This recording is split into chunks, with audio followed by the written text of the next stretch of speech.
Como é que vocês estão enxergando aí essa questão da Venezuela, ô Ricardo e Mergulhão? A gente estava falando aqui, repercutindo essa questão aí, né? Claro que é uma questão complexa, né? Mas assim, em linhas gerais, vamos começar com o Mergulhão aí. Como é que tu está vendo tudo isso aí?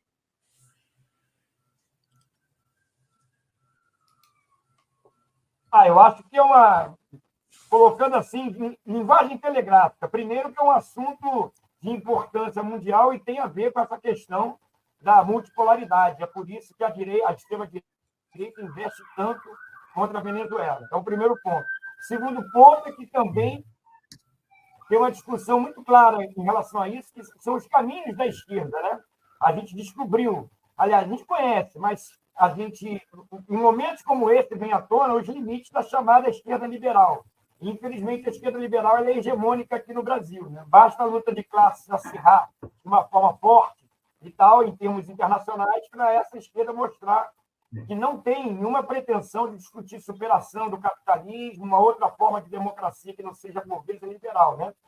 E, em terceiro, é justamente pensar em como essa transição ao socialismo pode ser feita, levando em conta as particularidades da Revolução Bolivariana. É algo que a gente tem que pensar também, né? Ou seja, os caminhos são muito mais complexos, muito mais difíceis, mas é algo que tem que se pensar. E a Venezuela pensa isso, quando estabelece o poder comunal, quando estabelece a importância desse poder comunal para a construção do socialismo, através de todos os argumentos e livros que o Chaves escreveu sobre isso, né? Principalmente no final da vida, fortalecendo o poder comunal, e isso não é muito simpático para vários setores aqui de esquerda, infelizmente, né? E na prática a gente vê que na hora H, muitas vezes a esquerda começa a titubear. Ela titubeia justamente porque essa esquerda é uma esquerda liberal.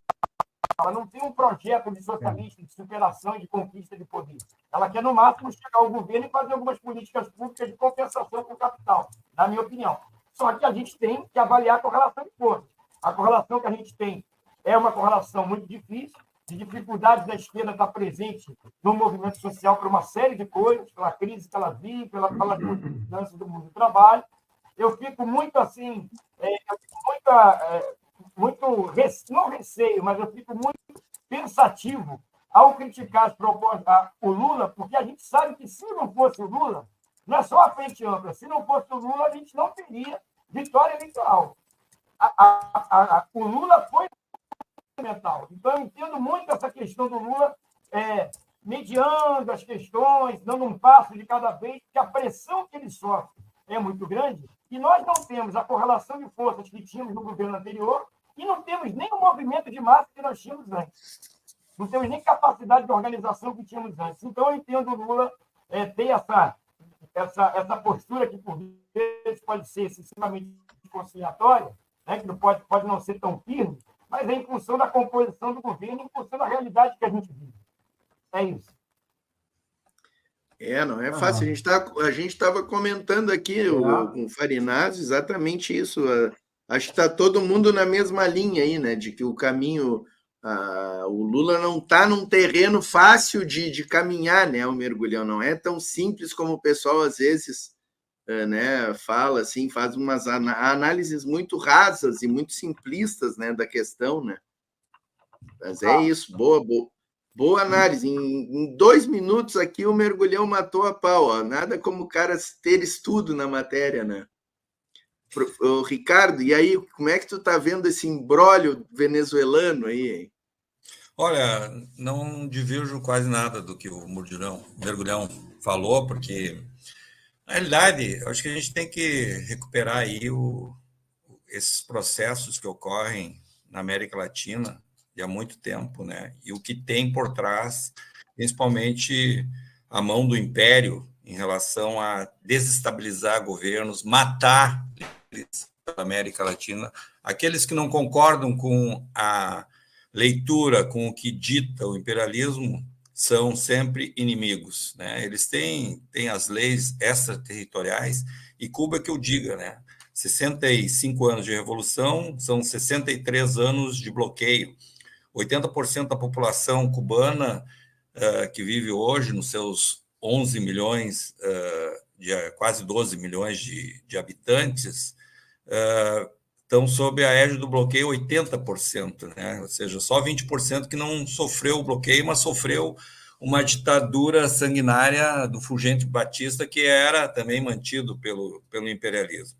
Então, acho que se tu não tiver um foco em relação a um entendimento em relação a essa geopolítica que a gente vive e que o imperialismo tenta ditar o que é certo e o que é errado, tu fica meio baratinado, porque se tu fica ouvindo somente os veículos burgueses, a imprensa marrom, como a gente chama, ou os veículos que o poder econômico detém e que o sistema financeiro internacional diz o que deve ser pautado, tu fica meio que, mas o que está acontecendo, afinal, com a Venezuela? Está acontecendo o que sempre aconteceu, né? O império manda e desmanda.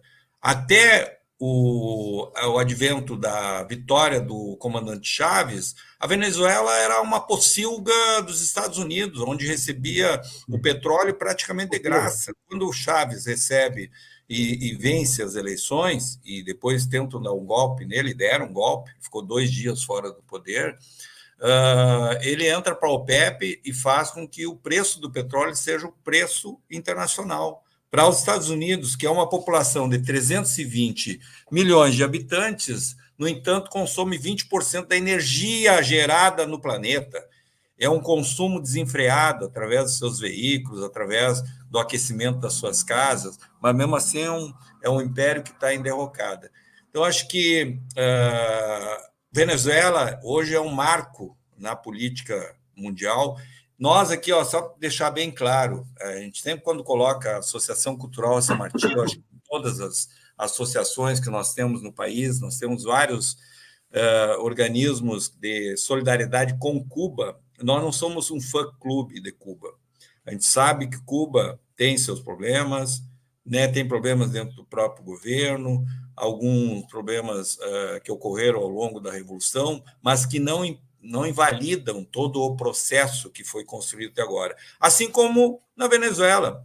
O Maduro, se tu for considerar a figura do Maduro, talvez tu tenha muitas críticas em relação a algumas condutas que ele adota.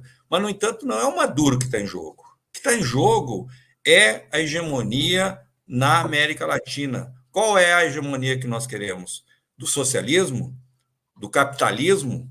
É claro que não é do capitalismo, que mostra toda a chaga que existe a nível do mundo. Nós temos 7 bilhões de habitantes e temos quase 1 bilhão passando fome, onde o planeta produz 2,5 vezes mais de alimentos que poderia alimentar todo mundo. E aí a gente entra nessa questão do Brasil. Eu acho que hoje a nota que saiu por parte do governo brasileiro, do governo colombiano e do governo mexicano, ela foi extremamente correta, né? Mostrar que respeita o processo da Venezuela, mas que, para ajudar a Venezuela no sentido de que mostre que esse processo é um processo transparente, né? A questão das atas é uma questão de tempo. Não é assim no mais. O processo da Venezuela tem 2 validações, né, dentro da eleição. E eu acho que a gente tem que realmente respeitar essa autodeterminação do povo venezuelano.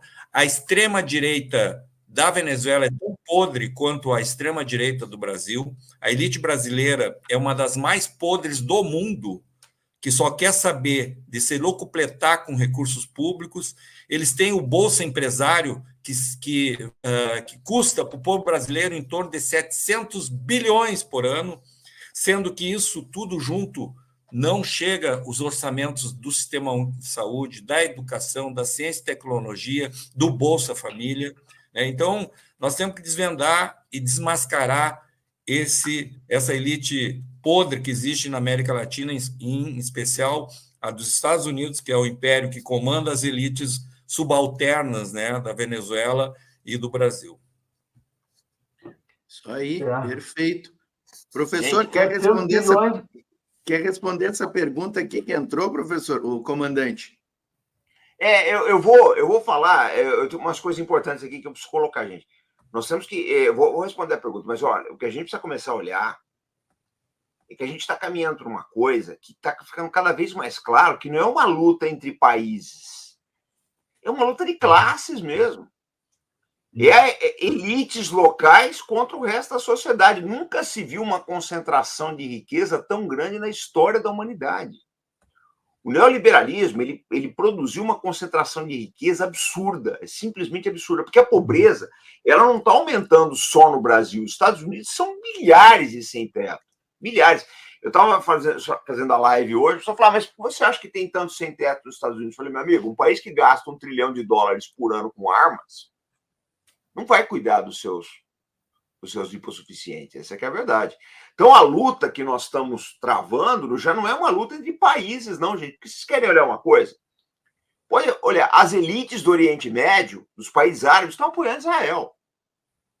As elites do Oriente Médio, a rua não, a sociedade não, mas as elites estão apoiando Israel. A elite da Jordânia é pró-Israel.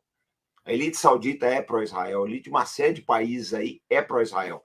Então, a gente nota que os países que nem os Estados Unidos, são só instrumentalizados para essa luta aí. Isso é uma luta de grandes corporações contra aí o resto da humanidade. Mas eu sou muito otimista quanto a isso, estava falando, viu, o Mergulhão, o Ricardo, eu estava falando aqui pro Portinho e pro Celso, antes de vocês chegarem, que eu estou muito esperançoso, porque eu acho que isso vai mudar. Eu não sei se a gente aqui vai ver assim, a consolidação dessas transformações.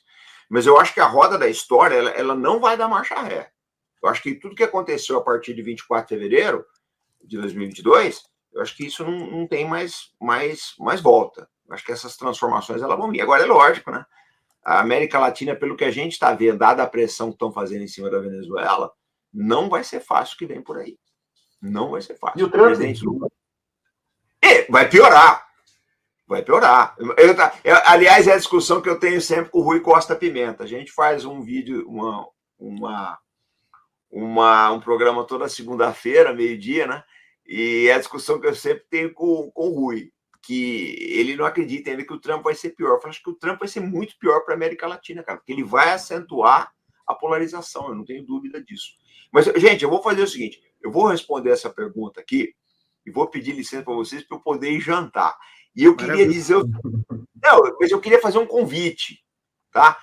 Nós nos reunimos lá, todos nós 5 lá no Arte da Guerra, a gente faz com retransmissão simultânea para o Voz Trabalhadora, se vocês aceitarem, para a gente discutir a conjuntura latino-americana, que eu acho muito importante. Aí, viu, Celso, Portinho organiza aí com o Mergulhão, com o Ricardo, a gente faz um encontro lá, tá? Se vocês toparem, mas traz mais, tem que mesclar esses públicos, gente.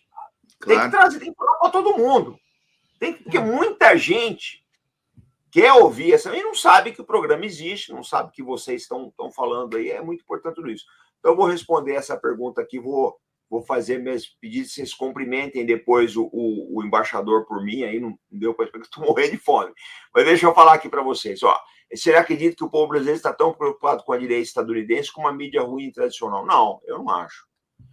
Eu acho que uma boa parte da sociedade brasileira, o Wender é do Arte da Guerra, nem sabe o jogo que está se fazendo dentro dos Estados Unidos. Ela não sabe. Porque eu estava no My News agora há pouco, gente, dentro do Partido Democrata, houve um golpe branco em cima do Joe Biden. Diz que o Obama, a Pelosi e a própria Kamala teriam ameaçado ele com a 25ª emenda, para ele pular fora da campanha. Ele acabou tendo que pular. Tá? Isso foi pressão dos doadores. O Obama capitaneou toda a tarefa. A Pelosi fez o contato dela, já foi speaker no Congresso, ela fez os arranjos dela, e o Biden tomou um checkmate, precisou sair da campanha. Tá? Se livrou dos anéis para não perder os dedos. Então, eu acho assim, a sociedade não está entendendo que, para o povo americano, se entrar Trump, entrar Kamala, não vai, e para a gente, principalmente, não vai mudar nada. Para o Brasil, acho que muda muito, porque o Trump ele acentuaria a polarização aqui. Mas para o americano mesmo, não vai mudar nada, não, gente. É um país que deve 35 trilhões de dólares. Essa semana, acho que foi quinta-feira ou terça, não sei.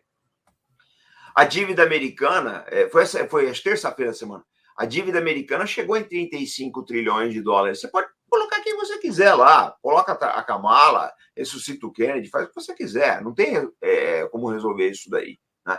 Então, eu acho que o brasileiro ele não tem essa consciência que nós temos aqui nessas comunidades, eu acho que eles não têm. Tá?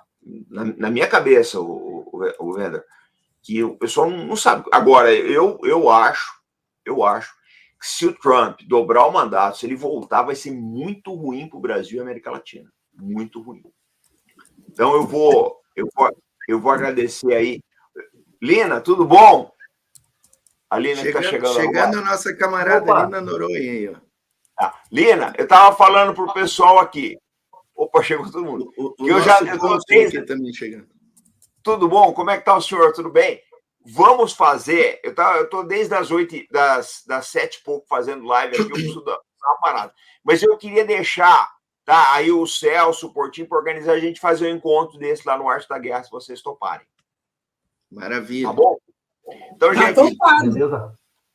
Não, vamos fazer, é bacana, porque a gente precisa discutir a situação latino-americana, a gente precisa levar para diferentes públicos a realidade da situação latino-americana, porque se esse pessoal não ouvir a gente, vai ouvir Globo News, vai ouvir CNN.